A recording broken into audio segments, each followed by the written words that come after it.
ভাই একটা কথা বলেন তো, বিশ্বকাপ আসলে আর্জেন্টিনা ফ্যানদের মধ্যে আলাদা রকম একটা পাগলামি শুরু হয়ে যায়, তাই না?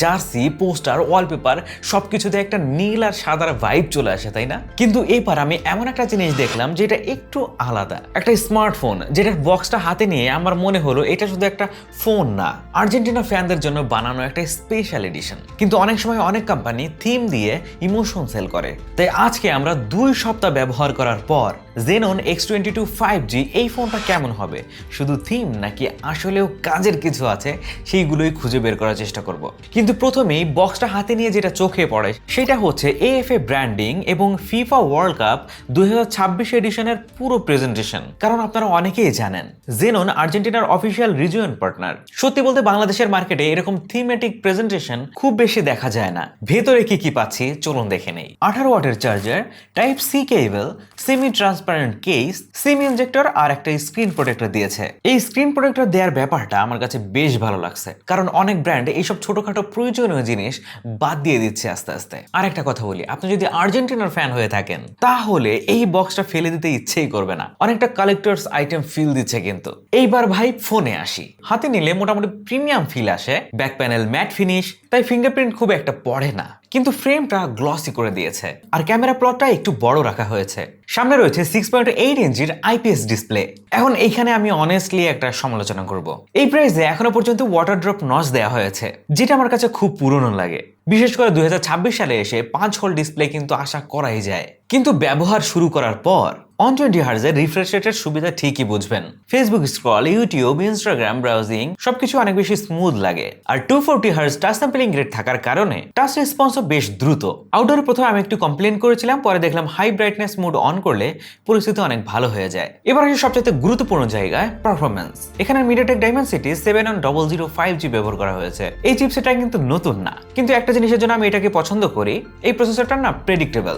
মানে এই প্রসেসরটা এত বেশি ইউজ করা হয়েছে ফোনে, এখন আপনাদের নিশ্চয়ই মুখস্থ হয়ে গেছে কোনটা করা যাবে কোনটা করা যাবে না। দৈনন্দিন ব্যবহার করার জন্য কিন্তু ঠিকঠাকই রেজাল্ট পেয়েছি। Facebook, Messenger, YouTube, Chrome, camera একসাথে অনেক অ্যাপ খোলা রেখেও তেমন কোনো ঝামেলায় পড়িনি। এখানে LPDDR5 এর র্যাম ব্যবহার করা হয়েছে। এই ব্যাপারটার বেনিফিট কিন্তু আপনি অ্যাপ সুইচিং এর সময় টের পাবেন। অ্যাপগুলো বারবার রিলোড হচ্ছিল না। স্টোরেজ হিসেবে UFS 2.2 হওয়ার কারণে অ্যাপ ওপেন ক্লোজ কিন্তু তুলনামূলকভাবে অনেক দ্রুত মনে হয়। আর তাছাড়া অ্যান্ড্রয়েড 16 এর উপর DDoS চলছে। আর আমি খেয়াল করেছি UI অতটা হেভিও না, অর্থাৎ লং টার্মে অতিরিক্ত ল্যাগ হওয়ার সম্ভাবনা তুলনামূলক কম।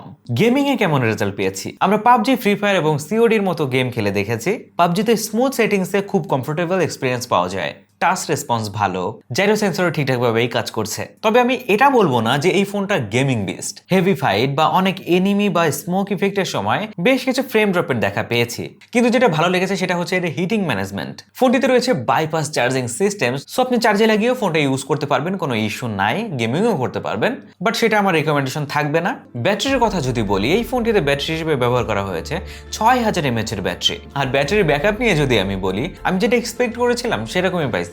আমি এই ফোনটা ব্যবহার করেছি ক্যামেরা, সোশ্যাল মিডিয়া, ইউটিউব, কিছু গেমিং আর হটস্পটেও। এইরকম ভাবে ব্যবহার করার পরেও আমি একদিন ঠিকঠাক মতো চালাতে পারছি। অনেকের ক্ষেত্রে কিন্তু 1.5 দিনও যাইতে পারে। বক্সের মধ্যে পেয়ে যাবেন 18 ওয়াটের একটা অ্যাডাপ্টার। ফুল চার্জ হতে প্রায় 1 ঘন্টা 20 মিনিটের মতো সময় লেগেছে। এখন অনেকের মনে প্রশ্ন আসবে যে 25,999 টাকার একটা ফোনে 18 ওয়াটের চার্জার কেন? ভাই আমিও আপনাদের সাথে একমত, কমপক্ষে 30 ওয়াটের একটা অ্যাডাপ্টার দেওয়া উচিত ছিল এবং ফাস্ট চার্জিং সাপোর্ট থাকা উচিত ছিল। এটা কিন্তু এই ফোনটার একটা কমতি ভাই। ওই যে ব্যাটারি ব্যাকআপ ভালো পাচ্ছেন, ওইটা দিয়ে পুষাই নেওয়ার ট্রাই করছে কিন্তু এরা। ক্যামেরা হিসেবে থাকছে 50 মেগাপিক্সেলের Sony IMX752 সেন্সর। এখন আমি ক্যামেরা নিয়ে বাস্তব কিছু কথা বলি। এই ফোনটার ছবি দেখলে প্রথমে যেটা চোখে পড়ে সেটা হচ্ছে কালার। অনেক ব্রাইট, অনেক সোশ্যাল মিডিয়া ফ্রেন্ডলি। ফেসবুকে আপলোড করলে আলাদা করে এডিট করার দরকার খুব একটা পড়ে না। ডে লাইটে ডিটেলসও কিন্তু বেশ ভালোই আসে, কিন্তু ডাইনামিক রেঞ্জ সবসময় পারফেক্ট না। কখনো কখনো আকাশ এবং সাবজেক্টের এক্সপোজার ব্যালেন্স ঠিক থাকে না। পোর্ট্রেট মোডের কথা যদি বলি, এজ ডিটেকশন মোটামুটি ভালো, কিন্তু স্কিন স্মুথনিং একটু বেশি করে ফেলে। মানে আপনাকে বাস্তবের চেয়ে আর একটু সুন্দর করার ট্রাই করে। লো লাইটে নয়েজ আসে, এটা লুকানোর কিছু নাই। তবে নাইট মোড ব্যবহার করলে ডিটেলস কিছুটা ফিরে আসে। সেলফি ক্যামেরাতে আমি এভারেজ বলবো, মানে অত বেশি ভালোও না আবার খারাপও না, মানে মাঝামাঝি। ভিডিওর ক্ষেত্রে 2K রেকর্ডিং করতে পারবেন, আর EIS থাকার কারণে হাঁটতে হাঁটতে ভিডিও তুললেও ফলাফল কিন্তু ভালোই থাকে। এখন এমন কিছু ফিচার আছে যেগুলো স্পেক শিটে ছোট মনে হলেও বাস্তবে কিন্তু কাজে লাগে ভাই। যেমন dual mic active noise cancellation, call করার সময় ব্যাকগ্রাউন্ডে যে নয়েজ আছে সেগুলো কম করতে সাহায্য করে এই ফিচারগুলো। পকেট পাল নামের অফলাইন এআই ফিচারও কিন্তু রয়েছে, ইন্টারনেট ছাড়াও কিছু বেসিক এআই কাজ করতে পারে। এছাড়াও ডুয়াল ব্যান্ডের ওয়াইফাই রয়েছে, ব্লুটুথ ভার্সন 5.4 রয়েছে, এক্সপেন্ডেবল স্টোরেজ রয়েছে। সবকিছু মিলিয়ে ফোনটা দৈনন্দিন ব্যবহার করার জন্য কিন্তু যথেষ্ট কমপ্লিট মনে হয়েছে। আর সবচেয়ে গুরুত্বপূর্ণ বিষয় হচ্ছে 5G সাপোর্ট রয়েছে। বাংলাদেশে 5G পুরোপুরি না আসলেও 25-26 হাজার টাকার একটা নতুন ফোন কিনলে আমি ব্যক্তিগতভাবে 5G ফোনকেই সাজেস্ট করব, কারণ এটাকে আমি ফিউচার প্রুফ একটা ডিভাইস হিসেবেই দেখি।